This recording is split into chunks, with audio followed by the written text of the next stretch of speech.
Welcome to another Survivor Debrief exit interview. And this time, we've got the Queen of the Juice, the godmother herself.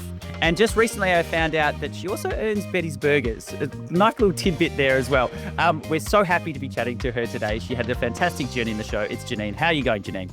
Good. How you going? So good, my friend. I know you're very busy. You've got a lot on, so I really do appreciate you spending the time to have a little bit of a Survivor chat with us here today. Oh my God, who doesn't love a good Survivor Oh, chat? mate, we're in right company here. Now, you come into this game. It's Australia versus the world. What was it like seeing some of these huge name players that you're up against? How did that sort of come out? How did you feel? Oh, see, I don't get starstruck. Yeah, I nice. No, I mean, look, when I was a baby in 21, I met David Bowie, right? So I've met the pinnacle, like I worked with him on his boat for 2 years as a stewardess. So I think my ability to, I think if I wasn't going to get starstruck with him and Mick Jagger, then no one else gets me starstruck. But no, but what I did come on with a huge amount of respect. So all of these players have, obviously made a mark on the game in some capacity. So certainly had huge amount of respect for them. Love it. Was there anyone out there that you wanted to see play with, maybe in Australia or the world that wasn't out there? Postery. But that wasn't there. That wasn't, yeah. Oh, I want Pia there. Yeah, oh, yeah, of course.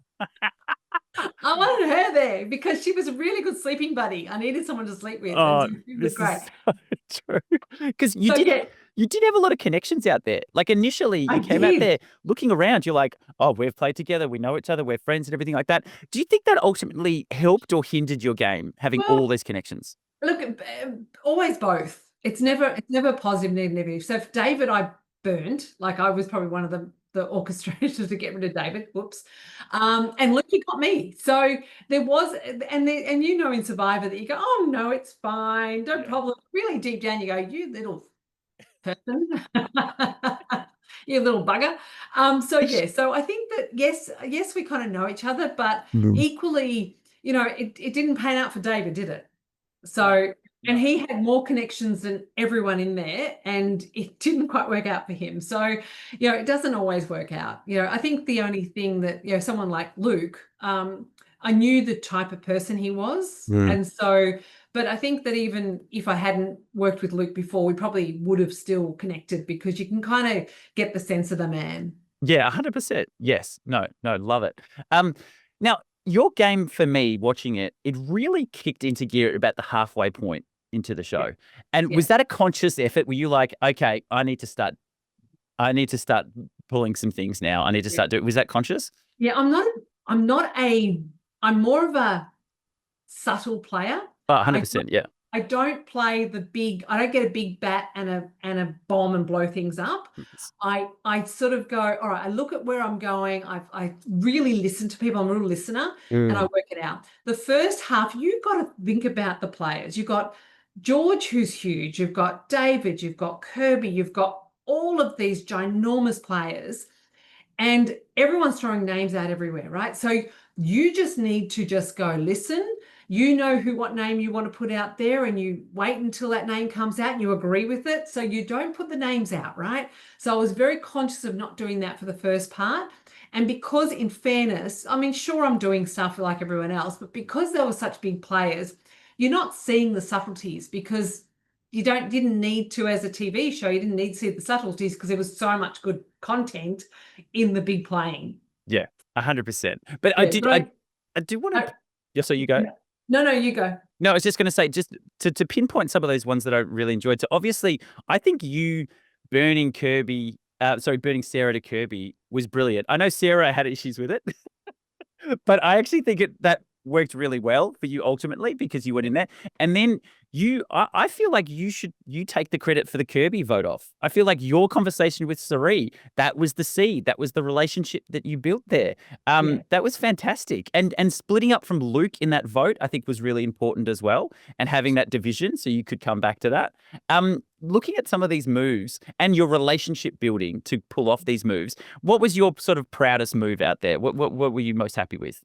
Look, probably the ones you didn't see is probably the proudest moves. Like, so for example, near the end, my relationship with s11e was very strong. and same with Pav. So I'd really built and fostered that relationship, and you didn't quite see it because I think it would have been speaking to the producers, the story arc would have made it too obvious. But I was very close with Suri, and probably my greatest move was actually getting to final three. And the reason I say that is because if I was them, I'd send me to fire, because Luke was every single day, he was the fire guy, right? The last person you sent to fire was Luke.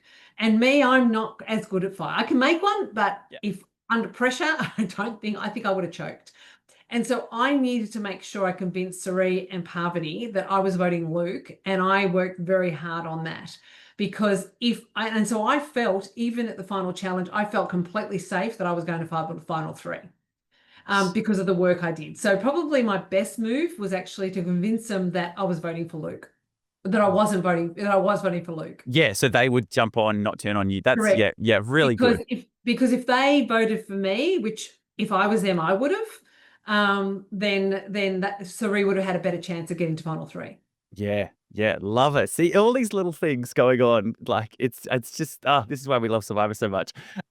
Is there anything in talking a final four, when you sort of brought that up, was there any part of you that did feel like, you know what, Luke did this big show, gave me the idol.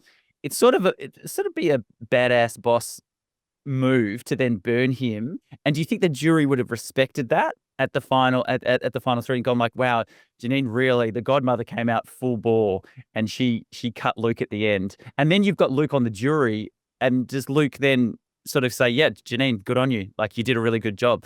What was your thought process there? Yeah, my thought process was, first and foremost, in a normal season of, if Luke could have been the hero, and he was a hero. Like, I love Luke, right? But Suri, Luke, and Parvati, seriously, they're all equally as amazing as each other. So there's probably not that real feeling of I have to burn him because he's better than those, because he wasn't. They were all sort of on equal, because obviously I only see the game that they're playing, not the TV game. So for me, it wasn't like going, well, God, Luke's going to beat me more than Suri is, or is it more than Parvati's going to beat me? I thought all of us had a good story to tell. Yes, 100%. And with burning Luke, it was more about, you hear about the story. I mean, Suri's story is very riveting with regard to her journey. And so, you'd love to be able to, having the power to be able to choose who I sat next to. I would have loved to have given that to her. I would have loved to. So in actual fact, I thought it was a really fair way of doing it by fire, because in some respects it was out of my hand.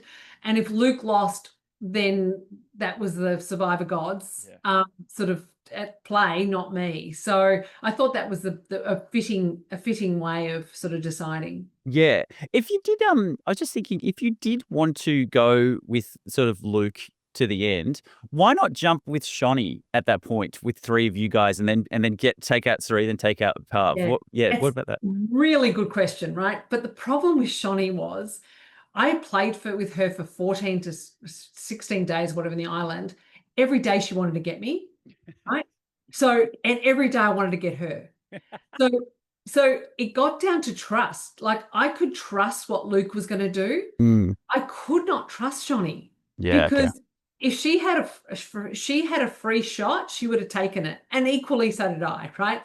So you can't. So then when it came down to the crunch, you've got to I would trust what Luke was going to do, but there's no way Shani would have gone for me. She would have voted for me in a second with the girls, in a second. So for me, it's always like, how do I get to the end, and what's the odds of it falling my way? Yeah. And it's pretty much how I work. And, and so Shani, my odds of getting to the end, if Shani was there, were very small. Yeah. But I must admit, I actually really enjoyed working with Shani. We had funnily enough, a really honest game, because I think that there was, at no point did she pretend that she was with me. but in a really, not in a negative way at all. There was no animosity whatsoever. In actual fact, there was many times that we stood there and people are running around us, not talking to us, and we're sitting there going, it's you and me again. Yeah. Pretty much. Now you touched on the final tribal council a little bit there. What made you feel like this? this trust and loyalty sort of narrative that you put out there. What made you feel like that the jury would respond to that? I don't know. Maybe, I think, trust and loyalty in the survivor world is kind of like, Hard to come by. stupid, really. Yeah. Because there's no such thing as trust and loyalty. But I think what isn't played was the thing was, it was more going, I trust on loyalty. And yes, I have deceited, lied. I said that I have just lied and cheated and done all the things you do on Survivor, but I was very loyal to Luke. And trust, you have to be able to trust, which goes to the Shonny thing. Like, I could never trust Shonny. So I found the people, which was really Parvati, Sari, and Luke, in the game that I could truly trust. And I was loyal to them to a point where you could not be loyal anymore, i.e. your final four and someone has to go.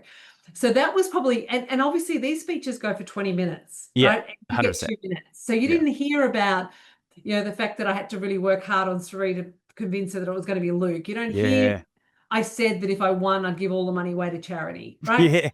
Yes. Right. You don't hear the fact that I say that I lied and cheated and manipulated various people to get to the end. So you're only hearing, the bits and pieces that make the story and the narrative work for the show, which is part of it. That's Yes. That's not a slur. That's just I know. I know exactly what you're talking about. Now, the Sarah interaction felt quite pointed. How did you deal with that in the moment? Was the energy sort of that was a bit? It was an interesting moment. Oh, it was dead weird. It was weird. I sort of went, What's that question? That's a really weird question. But then I worked out really quickly that, because obviously, as you know, that you've played, right? So you know that there's jury conversations. So for some reason, I think, well, obvious that Kirby blamed her voting Sarah out on me. Yeah. Right? Okay. Right. Yeah. And so you notice when Sarah went, I said, well, I didn't even know about the vote. She turned around and went, did Janine not know? So clearly Kirby said I was part of it, and I had nothing to do with that. Clearly I voted the wrong way, right? I had nothing to do with the vote at all.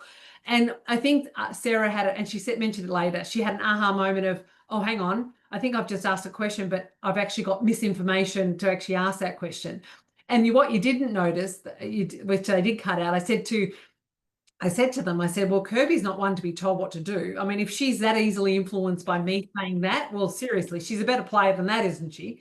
So yeah, there was a little bit, I was thrown, because it was like, I don't know where this is coming from, because it wasn't based on fact. It was based on hearsay. Hearsay, which wasn't actually correct. But that's fine too. But I sort of went, oh, I think I'm a bit in trouble here. I don't think I've got that vote. I don't think I've got that vote. I've got that vote. I know it's so tough. Was there any combination of, say, the final five? What was your dream final three, I suppose? Oh, probably the dream final three to win would be Lisa. Definitely Lisa there. I mean, that would be a good three to have in there. But Lisa, there's no way that she would have voted to got me there. Probably Lisa, me. It's so hard. Maybe a Cass. Maybe a Cass or a Tommy. Maybe a Tommy. Maybe one of the, for me to have the best possible chance to get to, or even a Sarah, maybe. I don't know. It's so hard. It's hard because everyone, in fairness, and hopefully they're watching this, I really highly respect everyone and everyone's game. And so, so that's why it's a really hard one. I think the only reason Lisa comes up is because she quit. And it's really hard to come back from that. To come back from that. So that's why she's an easy one. But the rest, they all could definitely sit there and have a very good story. George is a funny one. Put George in there as well. It was just, when you get a group of players like this that are all such high caliber, it is very hard. And the fact that you got all the way to the end is testament to your relationship building and your skills out there. Now, Janine, just before we go, I want you to put your Shark Tank hat on for a moment here, because I've got a pitch for you. I've got this little podcast. It's called Survivor Debrief. We're looking for sponsors. Boost Juice, Betty's Burgers. Get on board, Janine. Get on board. Mate. You have to what's your target market? Yeah. What are your financials? How can we get a return? I'll get back to you. I'll get back to you, Janine. Okay.